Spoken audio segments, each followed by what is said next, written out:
가나안 땅의 기근을 피해서 애굽으로 옮겨갔던 아브라함의 일행은 바로의 추방 명령에 떠밀려서 가나안 땅으로 되돌아옵니다.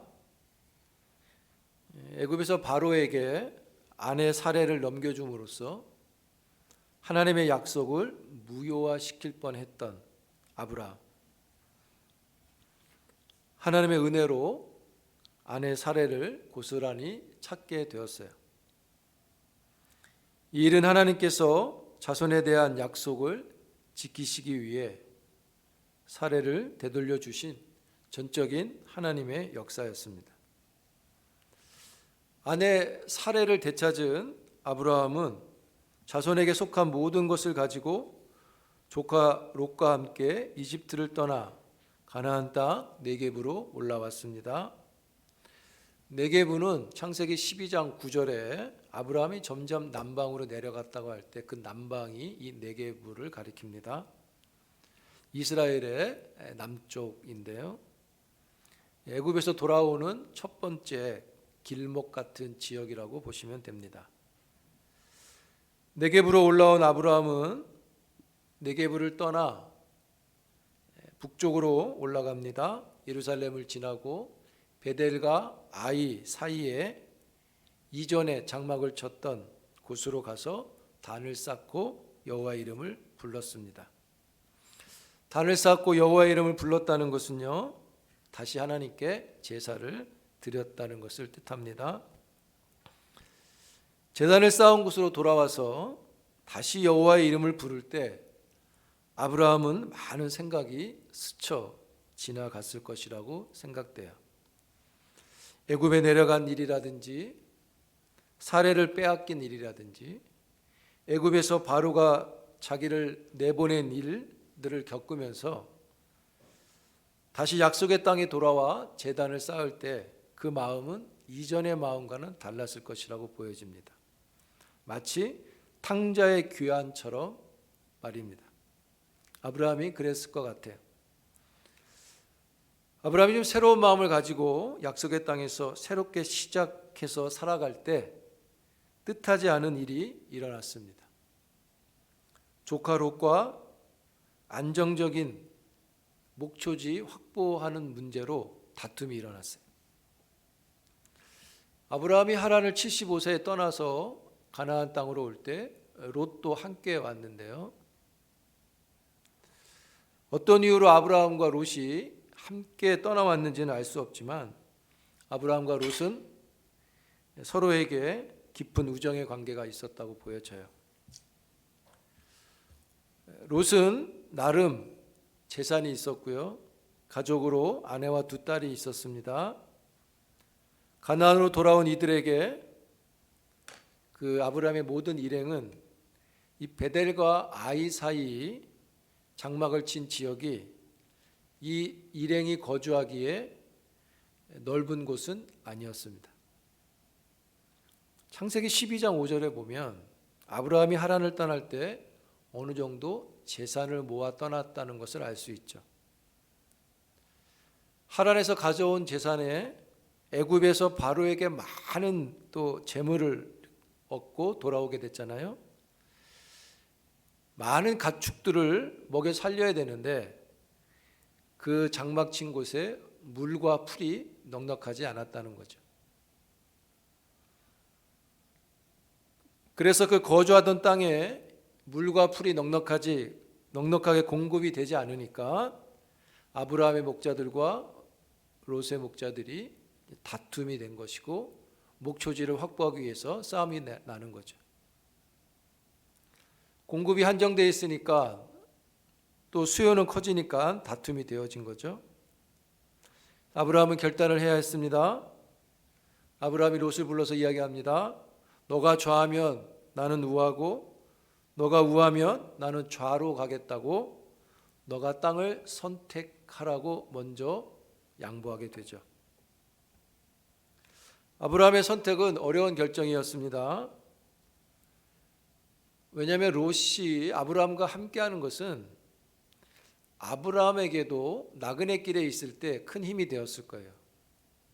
그리고 또 삼촌으로서 롯을 향한 보호와 책임감이 있다 그럴까요? 이런 여러 가지 이유를 갖고 헤어지는 일이 쉬운 게 아니었을 것입니다. 그럼에도 아브라함은 이런 힘든 결정을 하게 됩니다. 소심하고 자기 목숨의 두려움을 컸던 아브라함이 굉장히 통 큰 결정을 하게 됩니다. 주목하게 되는 것은 아브라함이 이 결정을 하는 데 있어서 이전과는 다른 모습을 갖고 있다는 거예요. 즉 하나님이 염두에 두어진 결정을 하게 된다는 겁니다.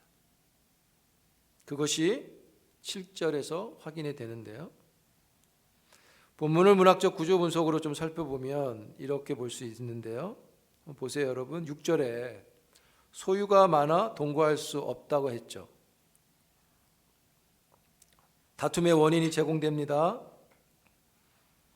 그래서 7절에 그 원인 때문에 다툼이 일어났습니다. 그래서 7절에 보시면 서로 다투고 이렇게 했어요. 서로 다투고. 그래서 8절에 보니까 서로 다투지 말자. 다투는 일로 인해서 다투지 말아야 하는데 이 다투지 말자고 하는 배경을 놓고 보면 7절에 다투고 8절에 다투고 그 사이에 가나안 사람과 브리스 사람도 그 땅에 거주했다는 말씀이 있어요. 여러분 여기서 가나안 사람과 브리스 사람도 라는 말은요, 그들도 이 싸움에 들어있다는 것을 말하는 건데요. 그러니까 이 말이 그들도 목자들하고 함께 싸웠다 이런 말이 아니고요. 아브라함과 롯의 목자들이 싸울 때 그들이 거기서 그것을 보고 싸우고 있는 것을 알고 있다는 뜻입니다.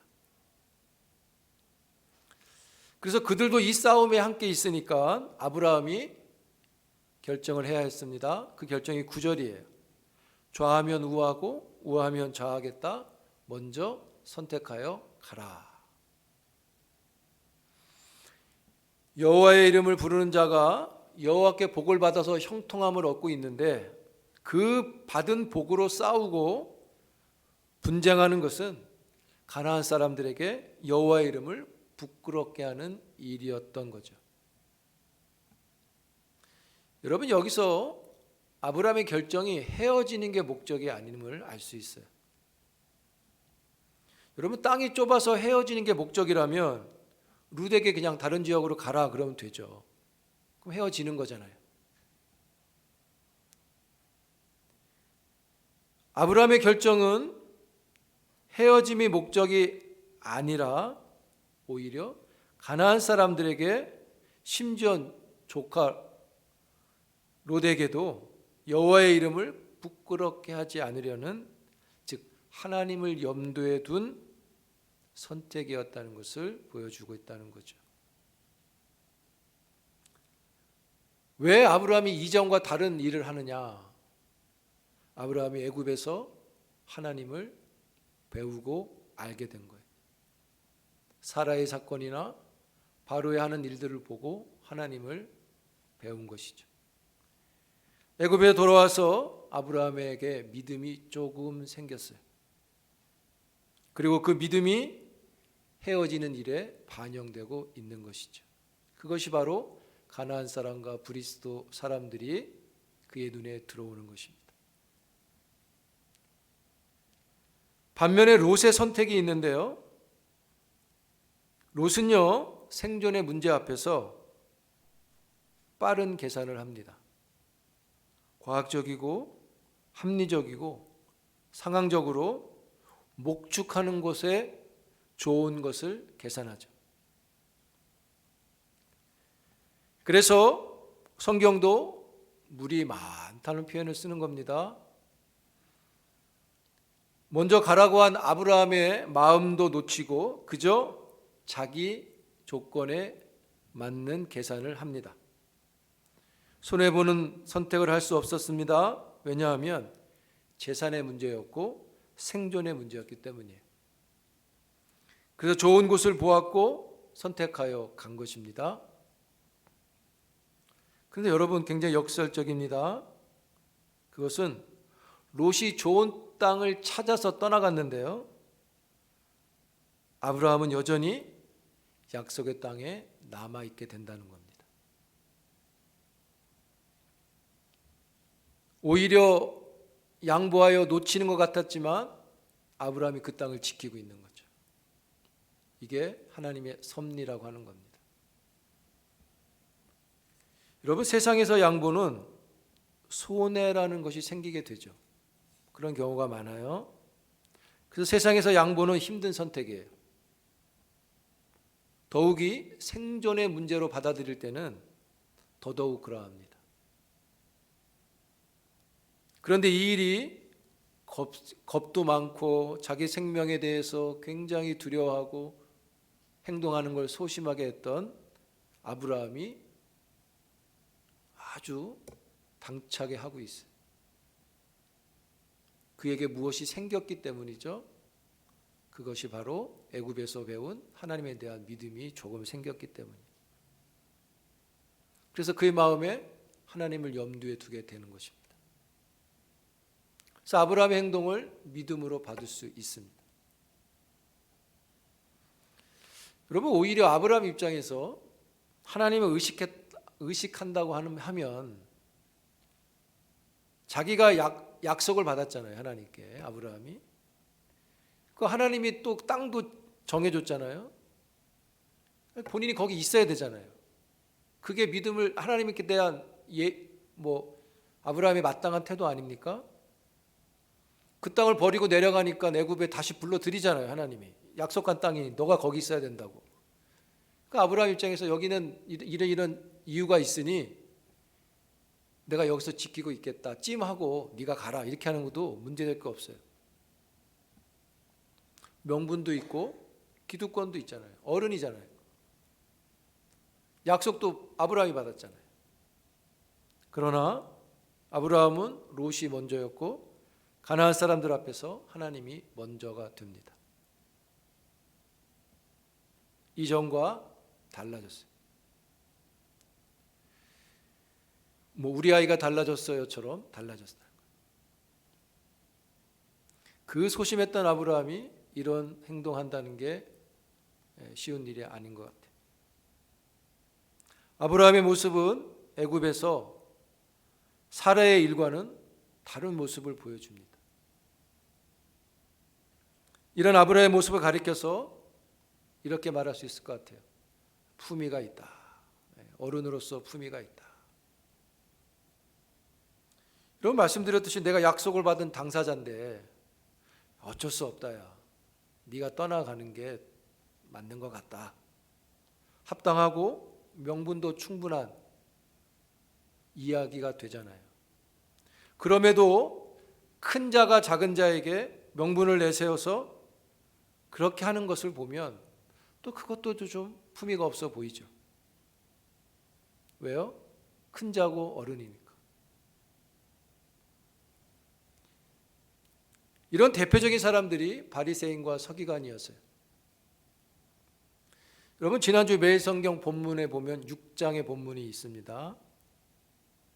그 6장의 내용에 보면 안식일 날 손 마른 사람을 고친 사건이 나옵니다. 그 안식일 날 그 사람을 고쳤다고 해서 이 사람들이 시비를 걸고 문제를 일으키고 논쟁을 벌였어요. 그러니까 이런 거였습니다. 우리에게 율법도 있고 율법이 안식일에 대한 규례를 갖고 있고 더욱이 이 손 마른 사람이 당장 죽는 병도 아니고 오늘 율법대로 안식일을 지키고 내일 고치면 되지 왜 꼭 오늘 고쳐야 되냐라는 시비를 거는 거예요. 말 되죠, 충분히. 내일 해도 될 문제죠. 예수님이 이렇게 말씀하십니다. 본문에 보면 안식일에 선을 행하는 게 나으냐 악을 행하는 게 나으냐, 안식일에 생명을 구하는 게 나으냐 죽이는 것이 나으냐. 여러분, 안식일은 사람들과 하나님이 서로 교통하도록 국률이 베풀어지는 날이에요. 그렇게 제정된 거예요. 그런데 오히려 하나님과 사람을 단절시키는 일을 한다는 겁니다. 여러분, 예수님은 율법이 있지만 그걸 무시해라 이런 말씀이 아니에요. 율법의 본질을 말씀하시는 거죠. 무엇 때문에 이 사람들이 그렇게 합니까? 자기들의 전통과 자기들의 명분을 지키는 거죠. 왜요? 자기들이 그 안에 있기 때문에 자기들은 천국에 들어간다고 생각해서 그래요. 그러나 이들의 천국은 실제가 아니라 명분으로만 있는 천국으로 보여집니다. 여러분, 천국에서 귀하고 존귀하게 여김받는 자는요, 천국에서 여김받는 일은 명분이 아니라 국률함이에요. 그리고 천국에서 귀하게 여김받는 건 그 사람들이 아니라 손마른 사람인 거죠. 오히려 이들의 모습에서는 천국의 품위를 찾아볼 수가 없어요. 오히려 이 바리새와 서기관들이 예수님께 공격한 이것은 하나님의 뜻을 무시한 무례함이었어요. 아브라함의 모습에서 정말 보지 못한 이런 신앙의 품격을 보게 됩니다. 아내 사례를 그렇게 했던 사람이 전혀 다른 모습을 보여주고 있어요. 왜요? 하나님을 경험했고 하나님을 배웠기 때문이죠. 그래서 아브라함에게 하나님 나라의 멋이 조금 보여지고 있는 거죠.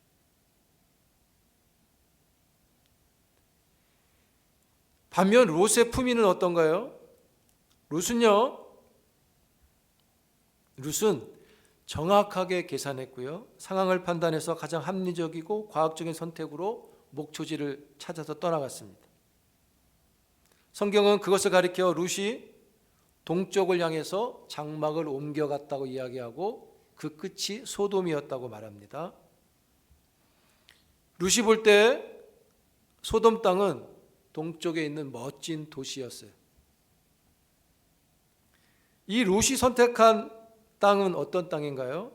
그의 선택은 어떤 것을 염두에 둔 선택이었을까요?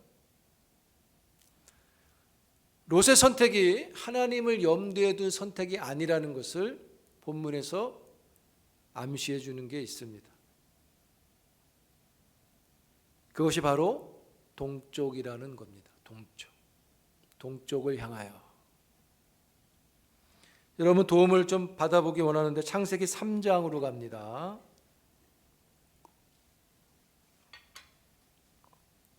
창세기 3장 24절을 보겠습니다.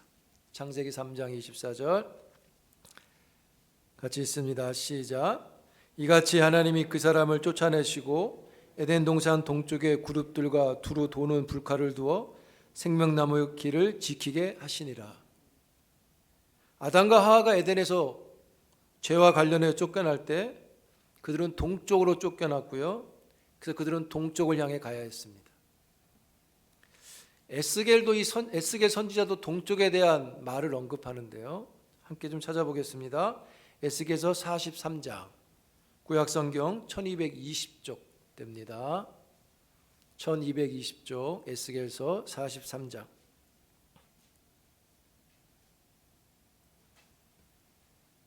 (43장) 1절 2절 같이 보겠습니다. 같이 있습니다. 시작. 그 후에 그가 나를 데리고 문에 이르니 곧 동쪽을 향한 문이라. 이스라엘 하나님의 영광이 동쪽에서부터 오는데 하나님의 음성이 많은 물소리 같고 땅은 그 영광으로 말미암아 빛나니. 동쪽이라는 표현이 나오죠. 동쪽에서부터 뭔가 온다고 말하는데 에스겔서 10장에 보면 하나님의 영광이 동쪽 문을 통해서 성전에서 빠져나간다는 말씀이 나와요. 그 성전을 떠난 하나님의 영광이 다시 돌아오는데 동쪽에서 동문을 통해서 들어온다는 말씀이에요. 그래서 성전에 하나님의 영광이 가득하다고 말씀합니다. 여러분, 아담과 하와가 하나님의 영광을 떠나 에덴의 동쪽으로 떠나갔습니다. 아담과 하와가 향한 동쪽에 바벨탑이 있었고요. 아브라함 시대에는 그의 후손들이 만든 소돔과 고모라가 있었습니다. 소돔은 사람들이 보기에 아주 좋은 도시였어요. 사람들은 소돔을 그렇게 판단해서 가고 싶어 했습니다. 오늘 성경도 그렇게 설명합니다. 보기에 좋은 곳으로 설명하죠. 롯이 볼 때도 같았어요. 그리고 롯도 결국 거기까지 가서 정착을 합니다. 한편 성경도 그곳을 설명해 주는데요. 본문 13장 13절에 그것을 이야기합니다.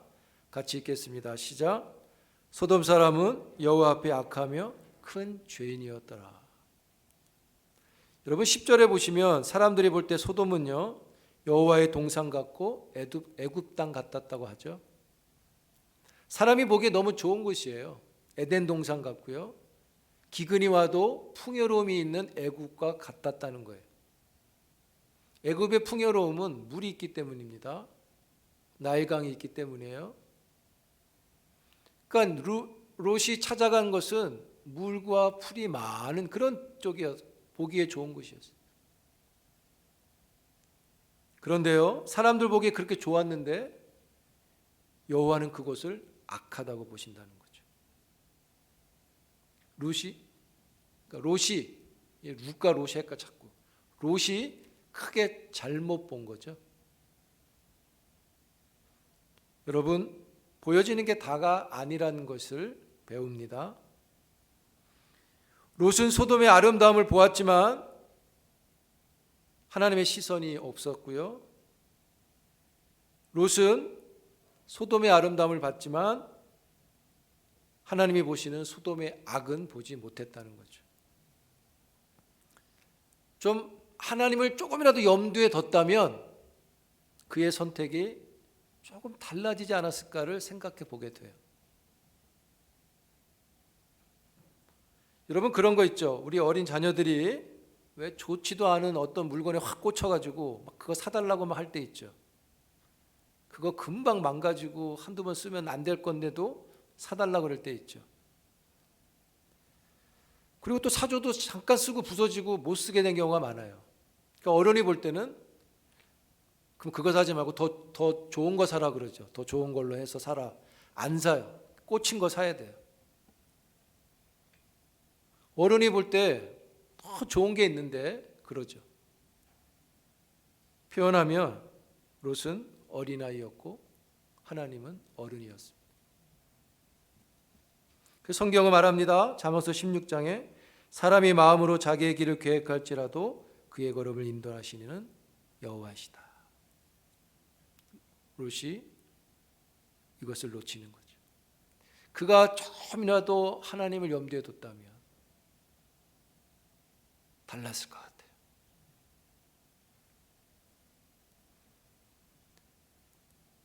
그러나 자기의 지혜를 따라 정확하고 확실하게 과학적으로 어디가 좋을지 합리적으로 다 따져서 갔는데 거기가 하나님 보기에 악한 곳이.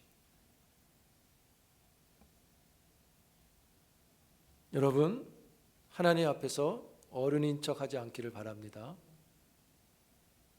롯이 하나님의 염두에 뒀다면, 그런 시선이 있었다면, 그 마음으로 바라보고 찾았다면 좋았을 것 같아요. 여러분 사람이 보기에 탁월하고 과학적으로 분명해 보여도요, 정확해 보여도 사람이 보지 못하는 것이 있다는 것을 시인해야 합니다. 그게 우리가 하나님 앞에서 할 태도인 거죠. 그래서 사람이 보지 못하는 것을 하나님의 눈으로 보게 해달라고 끊임없이 기도해야 하고 하나님을 찾아야 하는 거죠.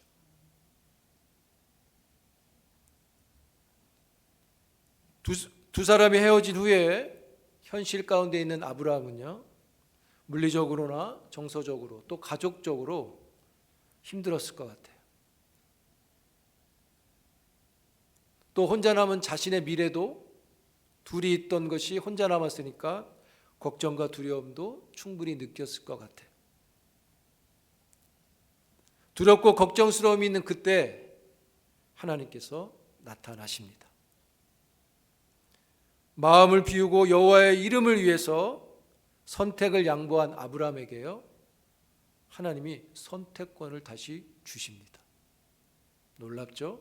선택권을 양보하니까 아브라함에게 선택권을 주셔요.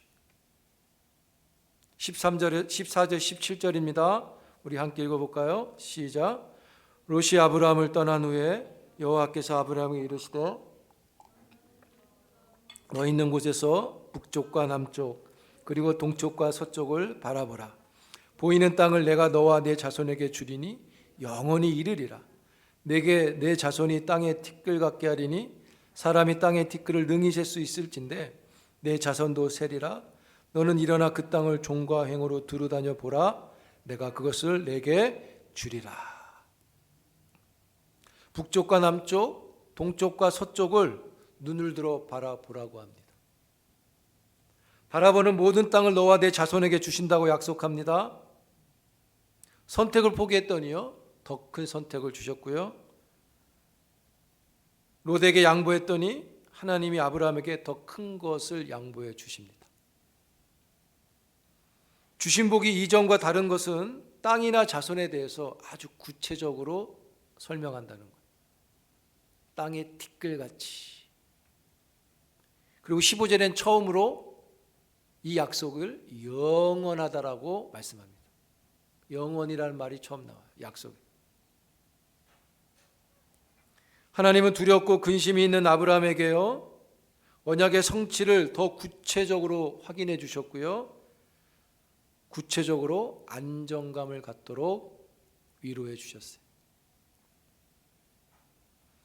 여러분, 가나안 사람에게 여호와의 이름을 지켜내고자 하나님을 염두에 둔 아브라함의 모습을 볼 수 있기를 바랍니다. 그리고 그 아브라함을 염두에 두신 하나님을 볼 수 있길 바라요. 아브라함은 언약의 축복을 더 가까이 경험하고 얻게 되어집니다. 아브라함은 다시 한번 살아계신 하나님을 경험하고 있어요. 애굽에서 재물을 얻어서 돌아온 것보다 더 크신 하나님을 경험하고 있다는 거죠. 아브라함은 그 은혜를 얻고 나서 그 장막을 헤브론, 마므레 상수리 수풀이 있는 곳으로 옮겨갑니다. 이게 있던 곳에서 남쪽으로 더 내려온 거예요. 아브라함은 그곳에서도 잊지 않고 제단을 쌓고 제사를 드리는 일을 잊지 않습니다. 여러분, 아브라함이 이곳저곳 이렇게 막 옮겨 다니잖아요. 목축에도 관련이 있겠지만 이렇게 막 옮겨 다니며 제단을 쌓는 것은요, 자기가 밟는 땅들이 하나님이 주신 자기 땅이라는 것을 믿고 돌아다니는 거로 보셔도 됩니다. 그런 신학적인 의미를 갖고 있습니다. 그리고 옮겨가는 곳마다 제단을 쌓는 것은 이방 땅에서 제사를 통해 그 땅이 하나님이 주신 것이고 그 땅이 하나님의 약속 안에 있다는 것을 널리 알리는 것과 동시에 그 땅의 사람들에게 여호와가 참신이라는 것을 증거하는 선교적인 순종이기도 합니다. 여러분, 내가 바라보고 있는 것은 무엇인가요? 내가 바라보고 있는 것과 하나님이 바라보라 하시는 것의 차이는 어떤 거죠? 그 차이를 무엇으로 메꿀 수 있습니까? 그것은 아브라함처럼 나에게 행하신 그 하나님을 염두에 두는 것입니다. 그 마음에 하나님을 두는 거예요. 그러면 결정이 있고 거기에 순종이 있게 돼요. 아브라함이 하나님을 염두에 두고 행동한 것은요, 여기서 본문에 보면 땅을 먼저 선택하라고 양보한 거죠. 아브라함의 양보가 손해가 되는 건가요? 아니었습니다. 아브라함의 양보의 선택은 하나님께서 일하시는 여백을 만드는 양보였다고 보여집니다. 여러분, 우리는 욕심이 많죠. 뭐든지 한 방에 하려는 게 있죠. 설교도 한 방에 하려고 그러고 기도도 한 방에 하려고 하죠. 여러분, 그럴 때마다 그 한 방이 하나님의 일하실 여백을 스스로 메꾸는 것임을 알아야 합니다. 여러분, 하나님은 어떤 분이신가요? 하나님은 하나님을 염두에 준 자의 길을 인도하시고 하나님께서 빈 곳을 채워주시는 하나님이시죠. 믿습니까? 아브라함이 믿음 안에서 양보함으로 비워진 곳이 생겼지만 하나님이 그곳을 더 꽉 채우시잖아요. 여러분, 하나님께 여백을 만들어 드릴 수 있기를 바랍니다. 나 혼자 해도 된다는 생각을 버리길 바랍니다. 하나님께서 우리의 삶을 다스리도록 양보할 수 있길 바랍니다. 하나님을 염두에 두면 하나님께서 우리를 염두에 두시고 일하시죠. 하나님을 염두에 둔 삶의 결정들이 품위 있는 믿음이 되어갈 수 있는 올 한 해가 될 수 있기를 주의 이름으로 축복합니다. 기도합니다. 하나님 감사합니다. 하나님이 이름을 부르는 자로 그 이름을 부끄럽게 하지 아니하려고 하는 변화된 아브라함의 모습이 하나님을 더 가까이 만나는 일이 됩니다. 오늘 2021년 한 해를 살아가는 우리들도 삶의 여정 속에 많은 일들 속에 하나님을 염두에 둔 주의 종들의 모습이 있도록 인도하여 주시고 하나님이 일하시는 것을 경험하도록 축복하옵소서. 내가 다 할 수 있다는 교만을 버리게 하시고 겸손함으로 주의 이름을 부르는 종들이 되게 하옵소서. 예수님의 이름으로 기도합니다.